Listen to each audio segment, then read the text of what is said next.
morning to all of you. So please take a seat. We will start very shortly our discussion. Thanks a lot. It's always a great pleasure to welcome you here today, to talk with you, to discuss with you in this tent as part of the Rencontres Économiques de Aix-en-Provence. For this session, we are delighted to welcome Jacques ATTALI, the president of ATTALI Associates and Positive, and Alexis TSIPRAS, the former Greek prime minister. We will be talking about a thrilling topic, a topical issue. How can we reconcile politicians and economists?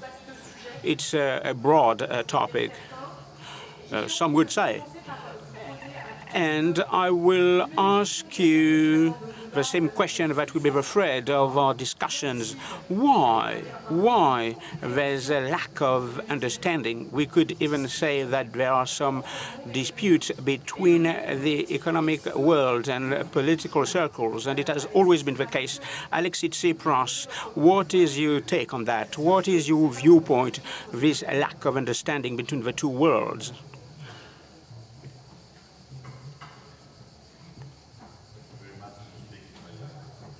So please take your headphones.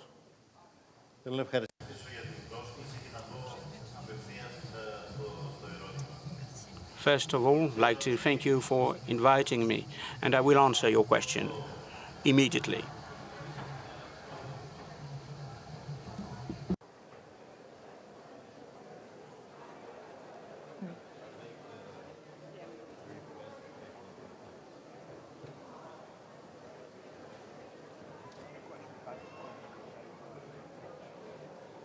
Alors, en attendant que vous ayez tous un petit traducteur pour comprendre. So while you grab the headsets, so that you can understand this language, this nice language, we will listen to Mr. ATTALI. It's very difficult to speak when you have some people who are popping in and popping out. But why economists and politicians do not agree, why they don't see eye to eye? They have something that they all share, i.e., whatever the opinion on any topic, I will find a politician who see eye to eye with a point. So politics and economics are not sciences. None of them. But if you consider history and geography, these are sciences. So we need to move away from this myth whereby you have people who are subjective, i.e. the politicians, and people who are serious, who are wise, who are politicians. Of course, you have experimental science, hard science. So I'm stating the obvious, but science is not in the economic field, and economics is not a science. But you need to take into account the economic reality, and there are some constraints upon the politicians. You have the constraints of dearth, in fact. You have to consider the limits of demographics, geopolitics. You have to consider the different contexts. In a given context, politicians don't have the same room for maneuver in terms of freedom that he or she could hope for. So there's a dangerous common point between the two. Very often, economics is based on the short term, the markets that will take actions according to the short term, and the politicians will take actions taking into account the polls and the elections that will take place on Sunday, the second round of the elections. And there is something that is pivotal today. How can we give the right to vote for the future generations? This is a matter for politicians and for the economists. How can they make sure that their actions are based upon the long term? So two questions have to be raised. Are there any people who have done better? And if I take a decision, what will be the impact in 30 years' time? So we need to raise those two issues from an economic viewpoint and from a political viewpoint. And politicians and economists, focus on the short term. So Jacques ATTALI, you've described the situation. Alexis TSIPRAS, what do you think of this misunderstanding, and maybe how can we remedy that situation, the lack of understanding between politicians and economists?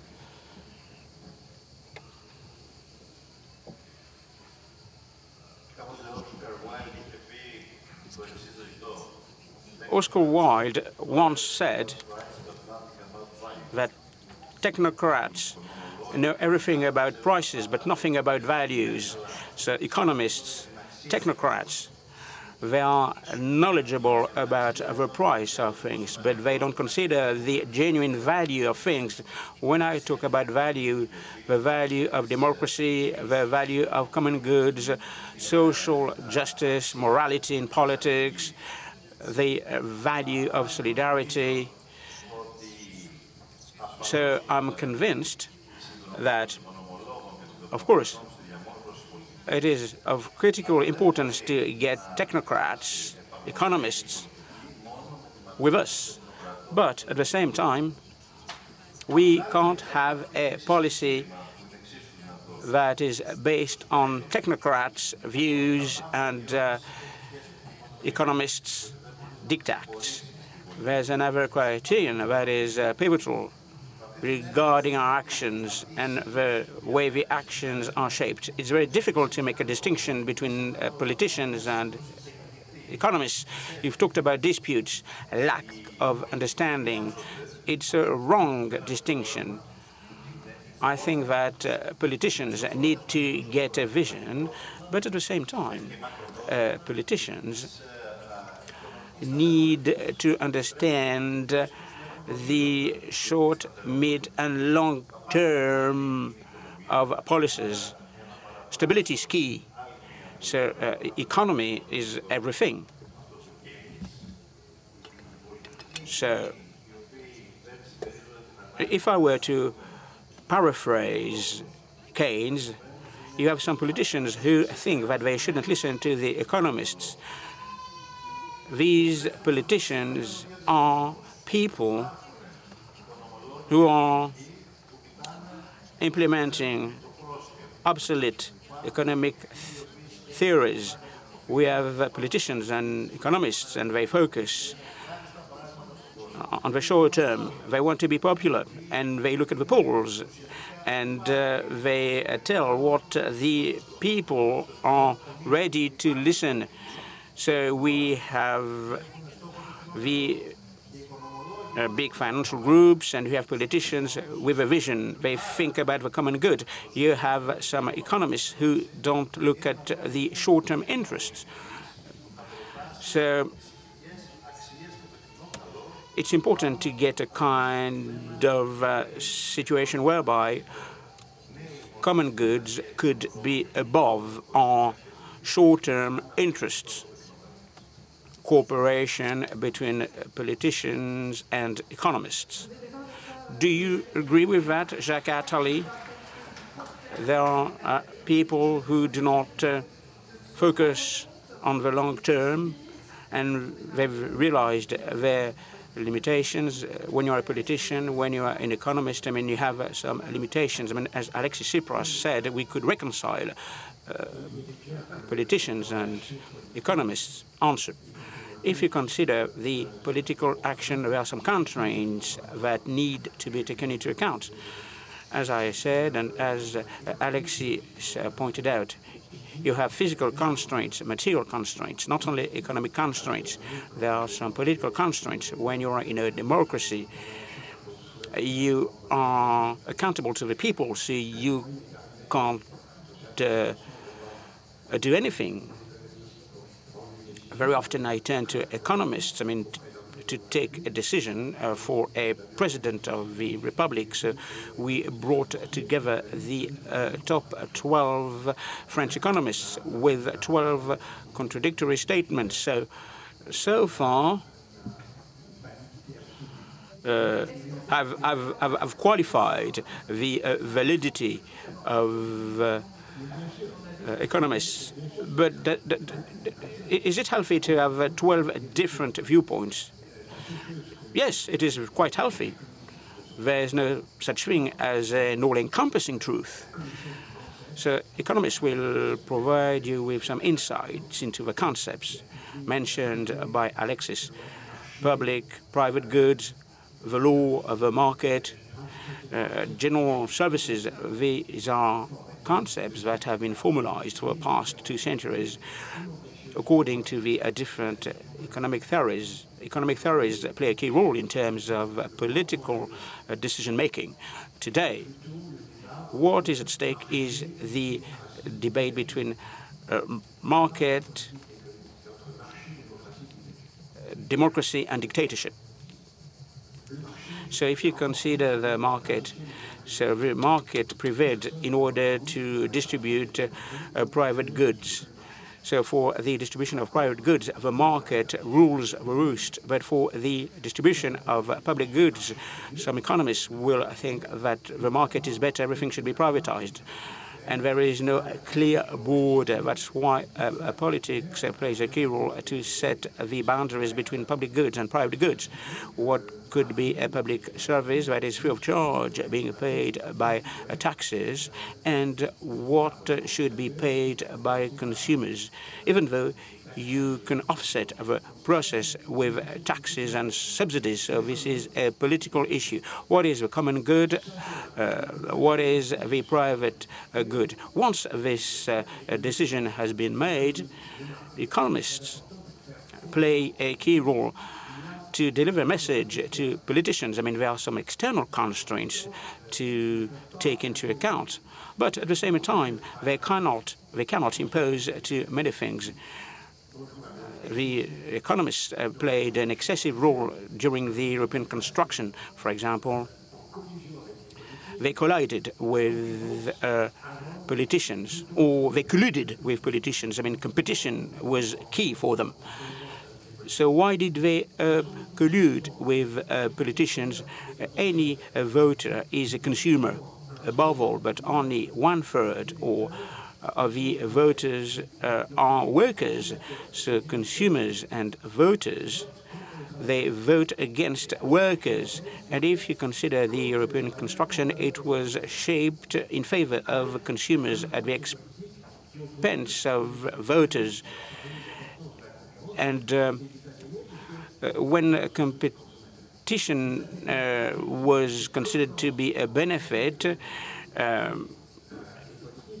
lots of people feel good about it. And in fact, Europe is an open field at a global scale. So bear witness the Rencontres report, but you have the competition-based economy and the prevalence of the consumer, of the voter, was a disaster. Before I hand over to you, of course, I would like you to take part in this discussion. Lots of things have been said by Jacques ATTALI, Mr. TSIPRAS. For example, the involvement and the role of the market. If you consider the combination of politicians and economists, so what is the role of the market, in fact?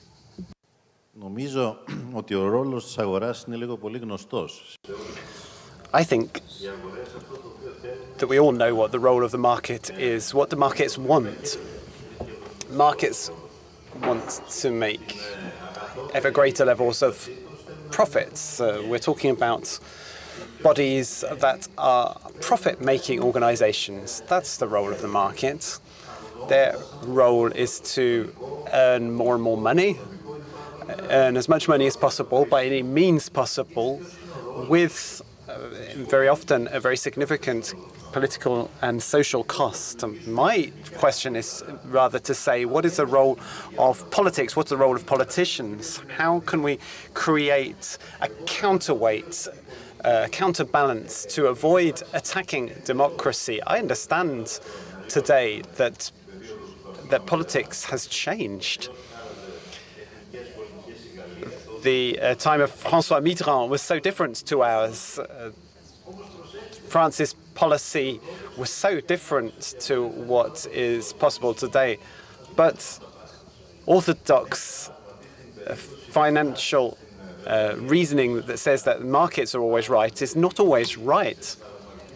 The Liz Truss experiments in the UK, well, in that case, we can say that the markets were right. They played an important role. But in 1983, with the French franc, the markets weren't right. And in the case of the Greek debt crisis, the markets were wrong. They wanted an analysis which looked at the German economy and the Greek economy in the same light, on the same level. They were wrong. They played a game of poker and they got it wrong. And that's why I think that politicians need to create a counterweight.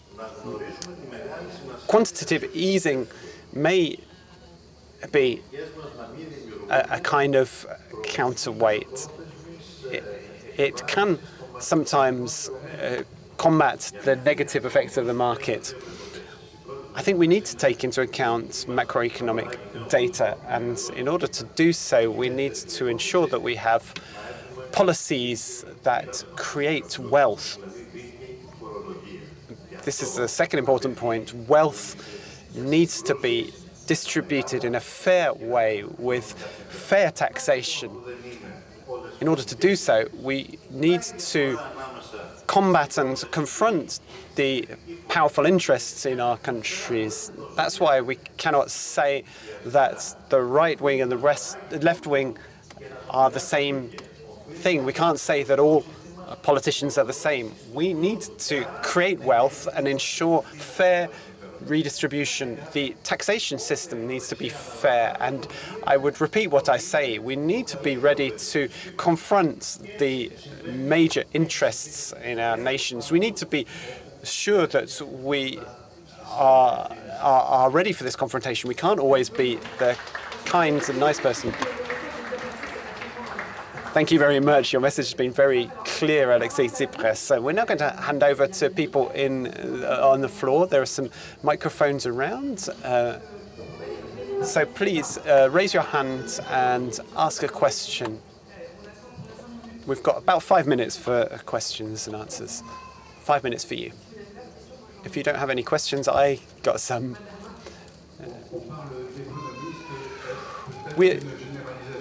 We are talking about economists, but are we generalizing things too much? My question is for Mr. ATTALI. Are there not some economists that are too close to the interests of large firms? They don't produce economic discourse, but a discourse that's in the interest of certain people, certain interests. Yes, that's what I was saying earlier. There's always an economist to defend every type of opinion, because there are all sorts of opinions. I won't say that an economist who's working within a particular company has lost his or her freedom of expression. We're confusing two issues here. The supposed position between economists and politicians, and the different position between the economist and the market. Politics is one thing, but the market is a reality. There is a challenge when an economist wants to combat the market. An economist might be able to do it if he is powerful. To be powerful, he will need to be rich. So that's why, by its very nature, the European construction seeks to go beyond the constraints of the markets, and I think we have made some progress in this direction. If we want to go beyond the constraints of the market, history tells us that we need to be either very small, like Singapore, or very big, like USA, China, Russia, and maybe one day Europe. This is a big discussion between market and the state, and we need to distinguish here between democracies and dictatorships. So there are economists who are used in different ways. They have ideological biases. Each one of us, whether we're historians, geographers, or sociologists, whatever we are, we need to have a critical way of thinking. Thank you, Jacques ATTALI. My name is Jacques Rosenberg. I've got a question that comes back from a previous panel in room number 2. It talked about Europe, which is an economic, budgetary, a fiscal dwarf. So, two questions. What did we miss in building Europe in the 1970s and 1980? And with what's going on Sunday, is there anything that will enable Europe to emerge as a continent that's able to combat China and the USA? First of all, two very obvious answers. In Europe, we're doing something that's only been achieved once successfully. That is to build a country from bottom up. Generally, countries are built top down. You have a dictator, a conqueror that brings territories together. France was brought together by a conqueror. And Europe, we have a lot of nations that have dreamed of being the emperors of the world for a while, and sometimes they were the emperors. With Europe, we're trying to build differently, bottom up, and the only example that has worked in this way is Switzerland, which has built bottom up, but they took 4 centuries to do so. Why did they do that? Because they were afraid of an emperor, the Holy Roman Emperor in the German states, and they built in that way for this reason. But we don't have this time. We have competitors, enemies even, that are trying to pillage the richest areas of the world. The USA, China, Russia are trying to pillage and loot in our territories, and that's why this discussion is not economic. The question is, will we be afraid enough of our decline in order to build a European political entity that will withstand? And that requires something right now that is not economic. It requires an European army. Why haven't we done this? I'm old enough to have been around at the start of the construction of the European Monetary Union. We started with a Franco-German brigade, and we hoped that in the end of the 1980s it would lead to a European army. 40 years later, there's still not been one. Why? Because the American ally has been influencing things to ensure that the political and most of all a military Europe has not been built. It's against their interest, in my view, because it would be in their interest to have a true power in Europe. But I nonetheless remain relatively optimistic, because I think we're starting to understand this very simple sentence. We are on our own. When you're on your own in life or in public life, you have to react. Alexis, TSIPRAS, a final word on Europe. We've gone well beyond the initial framework of the debate, but could you tell us a little bit about Europe? The question from the floor was very interesting in this regard.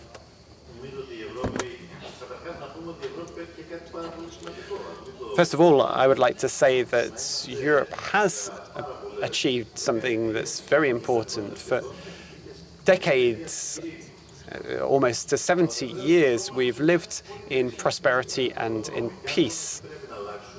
Right now, we're in the throes of a very significant crisis, and we will need to change our approach, first of all, by deepening our political union, and secondly, by ensuring military autonomy. We live in a multipolar world, a very complex world, and in such a world we need to ensure strategic autonomy. Sometimes our interests are the same as those of the USA, but sometimes it's not the case. When we have different interests from those of the USA, we need to be able to defend those interests. Our interests need to be founded on our major European values: peace, democracy, liberty, and justice. And that's why I believe that at various levels we are going to need to rethink what the right approach to history should be. What's history? Which story are we going to choose? How can we play a role in the world's conflicts? Social justice and democracy are important. We need to ensure we reduce inequality within our European Union countries, but also the inequalities between member countries, because this is what is strengthening the far right. The far right is a threat to us, and it may lead to Europe being destabilized and jeopardizing Europe's futures. This is a real danger. Thank you. Perhaps that's a subject that will bring politicians and economists together. Thank you very much to both of you. Before I let you go, I want to just say that Jacques ATTALI will be signing his book at 12:30 at the Fnac bookshop in Parc Jourdan. So that's going to be in just a few minutes' time if you want to go and get a signature. Thank you very much for everyone for attending this discussion. See you soon.